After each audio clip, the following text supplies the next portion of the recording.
Alright. Shabbat Shalom, people. December 5, 1918, and I know I'm giving you a little bit of a video update. And we got the Rona out there, which hopefully we'll start to be able to open up soon, which will be good. But let me start by this. First and foremost, I'm very happy and very lucky that my job is essential because we make things like sanitizer, laundry soap, and all that other stuff. So that's good on the one part. The second part is this.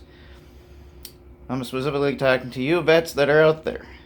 After you get out of the military, whether you've done 4 years or 20 years, 30 years, whatever the case is, go to the VSO, get your stuff taken care of, and make sure you get whatever you can connected to the service because it's going to help you out down the road. Like, for instance, if you end up having surgery on your knee, but the knee was service connected, they will bump it up to 100% for a certain amount of time. And then once the surgery is done and over with and you recover, then they'll bump it back down. Well, guess what 100% gets you? A little over $3,000 right now. Me, I got, out of all my stuff, I got about 40%. So therefore, I got 40%, which equates to about $600 a month. Now you say, well, only those that should get it, or those that need it should get it. Well, I'll tell you what. With that $600 a month, that is extra money for me to be able to put on the credit cards and pay off my debt. And once I'm debt free, guess what I'm going to do? I'm going to turn around and help others out at the same time. Charity. That's where it's at. And yes, there are times where I do help out my fellow friends and neighbors. And, I got a gal in the Philippines who, her situation with her and her son ended up in a spot where she needed a little bit of extra money to help pay for the rent because she had a job in line, but they ended up closing that down. So she can't work for them until they reopen. So what did I do? I sent her a few bucks to help go towards making sure she's stable in her place. It's easy. But on the flip side, now I'm going to talk to, let's just finish up with the vets. Get yourself rated. Whether it's at 0% or all the way up to 100%, get your stuff rated, because also that's the other thing too. Let's just say you end up incapacitated and you can't work anymore, and so therefore whatever it is, and if it's service connected and you get rated up to 100%, that's $3,000 a month that's going to take care of you or help you get taken care of. Now, I'm going to talk to those that are getting ready to graduate and those that are graduated and stuff. A lot of you folks, I know you may have gotten this multi-million, well, not $1,000,000 job, but let's just say you got a $100,000 job or better that's paying you, right? For those lucky few that have gone to college and got that, well, you got student debt and you got all this other stuff too. Don't go buy yourself a $200,000, $300,000, $400,000, $500,000 house, because right now the market's going to probably crash in a little bit here. And there's going to be quite a few foreclosures coming up in the next 6 months to a year or longer. Because a lot of people are putting their houses up in furlough, which means once the next couple of months are done, guess what? They're going to have to pay every single month, including that month, once they finally get a job.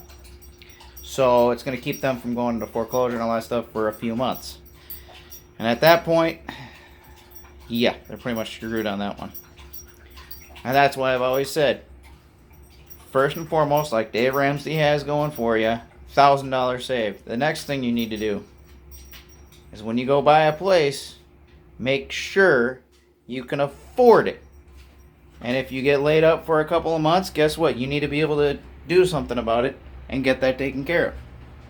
What I mean by that, right now, yeah, you got people that are getting unemployment that they put in where you get an extra $600 per week. So with that money, what I do is I take that money, stick it away while you're using the other money to pay for your bills or whatever bills you got to pay for. Start paying some of that down. Take half of it, put it down. Take the other half, shove it into savings. So $600 down, $600 savings. $600 down, $600 savings. Why am I telling you this? Because in the end, once that money's gone and you get back to work, you got that money in the pocket and you also got yourself set up in a better situation. Now, for those that don't have unemployment and you guys got furloughed and whatnot, and because of the situation at hand, and they're kind of screwing you over with the unemployment insurance, because that's kind of what happened to me before. I ended up walking out on my job because I literally was going to have a heart attack if I didn't walk away from that job. I should have waited till I got fired, and then I would have been able to take it. But that's neither here nor there. I ended up getting another job within, I think it was like a month or a month and a half. Thank God I ended up doing I didn't do the Dave Ramsey program, but I knew that I needed to have money saved in advance because I knew something was going to happen and I needed to walk off the job. And sure enough, that next month ate up everything I had saved. But because I had saved it, I was able to go through that process.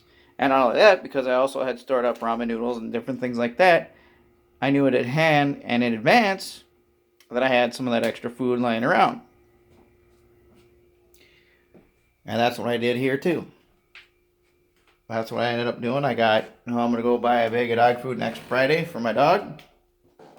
So that way I still have 3 months worth of supplies. Why? Because that dog food just basically, it's one of those where sometimes they have a bunch and sometimes they have none. So I end up picking up one or two whenever I can.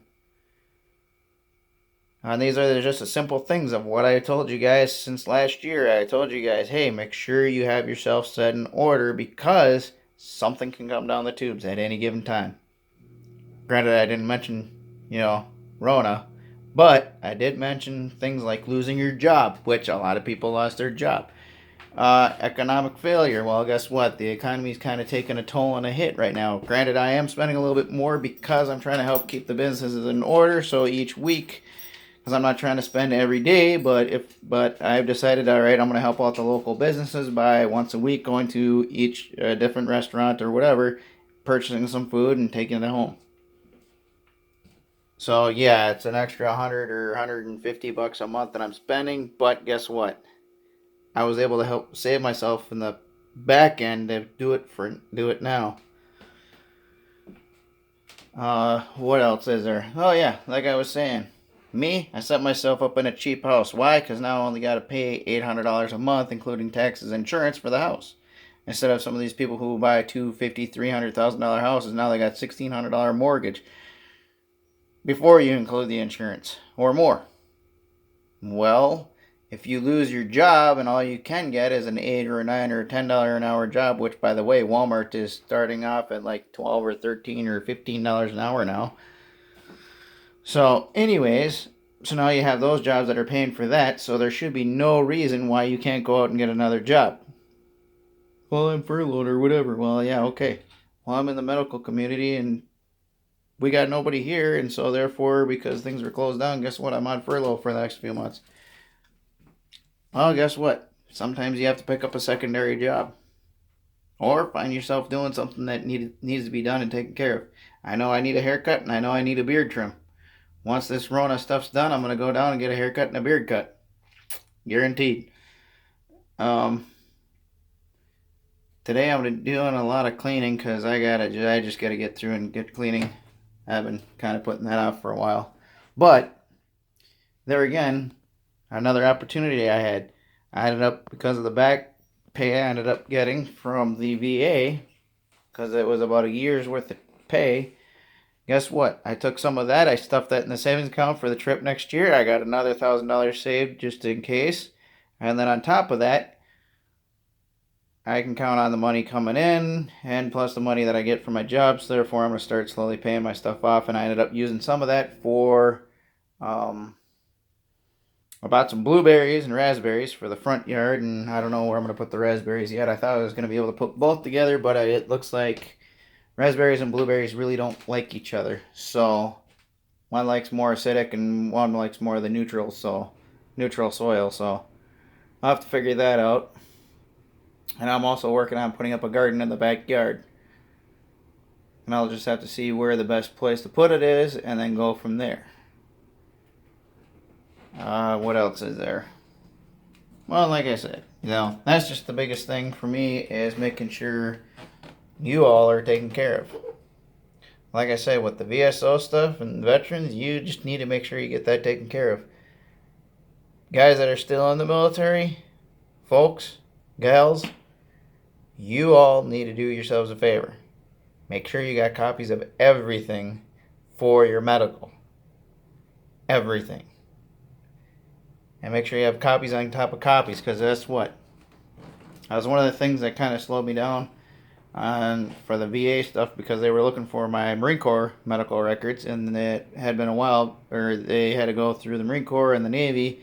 Well, the Navy happened to have it at a certain place, but it took them about 6 months to find it. Then once it got back here, then I ended up going through all my documents, writing everything I could think of that I could get connected right now together, got that put together. And now I'm rated at what I'm rated because I did it the right way. Granted, I wish I would have been able to get rated a little bit more, but it is what it is. Now, another thing too with the VSO and the ratings is if you think of this, at 70% you get up to $150,000 house tax free. I don't mean you get the house free, I mean you don't pay taxes for up to $150,000 valued house.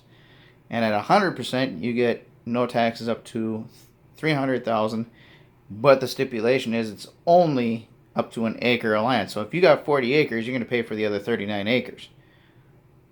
But you don't have to worry about up to an acre. That's another reason why I picked this place, is because granted it's not out in the country where I'd like it to be, but at least I don't have to worry about a lot of things just yet. It's in a small town, which is good because I still got a lot of stuff I can do in town, so I don't have to travel too far. But the other thing too is I wish I would be able to get more land, but we'll work on that later down the road. But like I was saying, that's one of the reasons why I'd like you all to get yourself VSO, go to the VSO and get yourself rated if you haven't done it already. Because then when that happens, hey, we're all going to go deaf, we're all going to go blind, we're all going to get issues, and I'm setting myself up for success. Period. I did 14 years in, I was hoping to do 20, but my body just said, nope, it ain't going to happen. So that's why I'm here and what I do now. And yeah, I got my dog, I got my house, I got a brand new car. Well, it's a little bit used. I got 35,000 miles on it in 1 year, but it is what it is. I did a lot of driving. That's the other thing too that I like about it, because I'm rated at 40%. So every time I go to an appointment, they pay me per miles for I think it's like 40 cents per mile. So that's like a $20 check every time I go, which is nice. And then on top of that, I don't have to pay for a lot of stuff, which is good. Now you're going to say, well, what about the healthcare, this and that, blah, blah, blah. Well, guess what? I'm using the system to my advantage and in the correct way. Because down the road, I can take that money and use it for benefits for others. Because why should I be greedy and say that's the other thing too. I only use the hospital for my normal yearly appointments and for the medical stuff that I absolutely need. Now on the flip side of the house, you're looking at like, yeah, I could be paying, $200, $300, $400, $500, $600 a month or whatever, but I don't use those hospitals. I don't use those systems, so therefore I don't have to worry about it. Now, you say, well, everybody should get free medical and this and that. Well, I kind of disagree. You're saying, well, how can I be for the VA, but not vice versa? Well, see, the thing is like I said, I rarely ever use it. So the money that I would be paying per month is not beneficial. Now, if I was a multi-millionaire or multi-billionaire or whatever, yeah, I'd pay a little bit. I'd pay for the health care. But, like I said, I'm using what I got rated and the benefits I got because I served my country. And I know there's others that are out there that are like, well, I was never able to, blah, blah, blah, and stuff. And it's like, well, yeah, I get that. But the thing is, it's your choice of where you're at and what you're doing. Some of you are out there saying, well, all I got was a dead-end job that leads nowhere. Well, then change it. I was working for Jiffy Lube, making a whopping $8 an hour. If I remember, if that was the rate, I think it was $7.50 or $8 an hour. Woohoo! That's high pay right there at 60 hours a week. Woohoo! That's a lot of money. And guess what? I make over twice that now. Why? Because I changed jobs, I changed careers, I changed choice. You can do the same thing too. Now, am I a millionaire, billionaire today? Am I completely debt free today? No. But I'm on my way to doing it. Why? Because I'm watching these people who are millionaires and billionaires and figuring out what they do and how they do it and what they need to do to get how they got there. You don't need to make or invent something to be a multimillionaire. Oh, if I win the lottery, or oh, if I could just. How about this? Figure out what you can do, where you can maneuver, and even if you got to start a side job that has potential, do it. Figure out on ways to cut your costs. Like I said, why do you need a $250,000 house when all you do is come home, sleep in it, and you get up and go to work again? It's like multimillionaires and billionaires. They got these $1 million houses. Why? Only God knows. I wouldn't, even if I was a billionaire, I wouldn't be buying all that. I'd probably buy a lot of land, have a lot of land, and keep it for the next generation. But I sure as heck wouldn't be buying a multi-million-dollar house. I remember meeting a couple years ago an older couple. He was getting rid of some records, and so I ended up getting them from him. And he's like, yeah, well, me and the wife, we decided to sell our house because, well, we're sick and tired of paying so much in taxes and blah, blah, blah. And I'm like, well, just out of curiosity, I know these are $1 million houses, but I was just curious, how much is how much is your house worth? And he's like, well, $10 million. I was like, whoa. Yeah. And he's like, yeah, we were paying $10,000 a month. Yeah, can you think of that? $10,000 a month just in taxes. That's pretty epic and pretty crazy. So, I just wanted to give you the download and tell you all this stuff because I want you guys to be prepared and keep preparing yourselves for the future. I get it. Some of you lost your job, so guess what? You need to go out there and figure out what you're going to do and how you can ride it. If you got the unemployment, I'd ride that thing for a few months, if not for as long as you can, until this Rona is done with. And while you're doing that, go get yourself a little bit educated in what you need to do, whether it's self-taught or go do some online classes or whatever. Get yourself in order. And then from there, figure out what you can do to start making money and do it. Hey, if that means you have a lawnmower in the backyard or a couple lawnmowers and you say, hey, to your neighbors, hey, can I mow your yard for $20 a pop? All right, I'll hook you up. Especially if they're your neighbor and they know that you lost your job, well, guess what? Maybe you can mow their lawn, or maybe you can plow their driveway, or something. Or maybe you can ask them and say, hey, would you mind if I do your laundry for you and make a few bucks while I'm at it because I got nothing? Or maybe I can trade it for some food or something. Guess what? I'm sure they're willing to do that. But that's what I got for now. And hit the like, hit the subscribe, and we'll move forward and we'll talk about more of this later on down the road. Semper Fi 1918 out.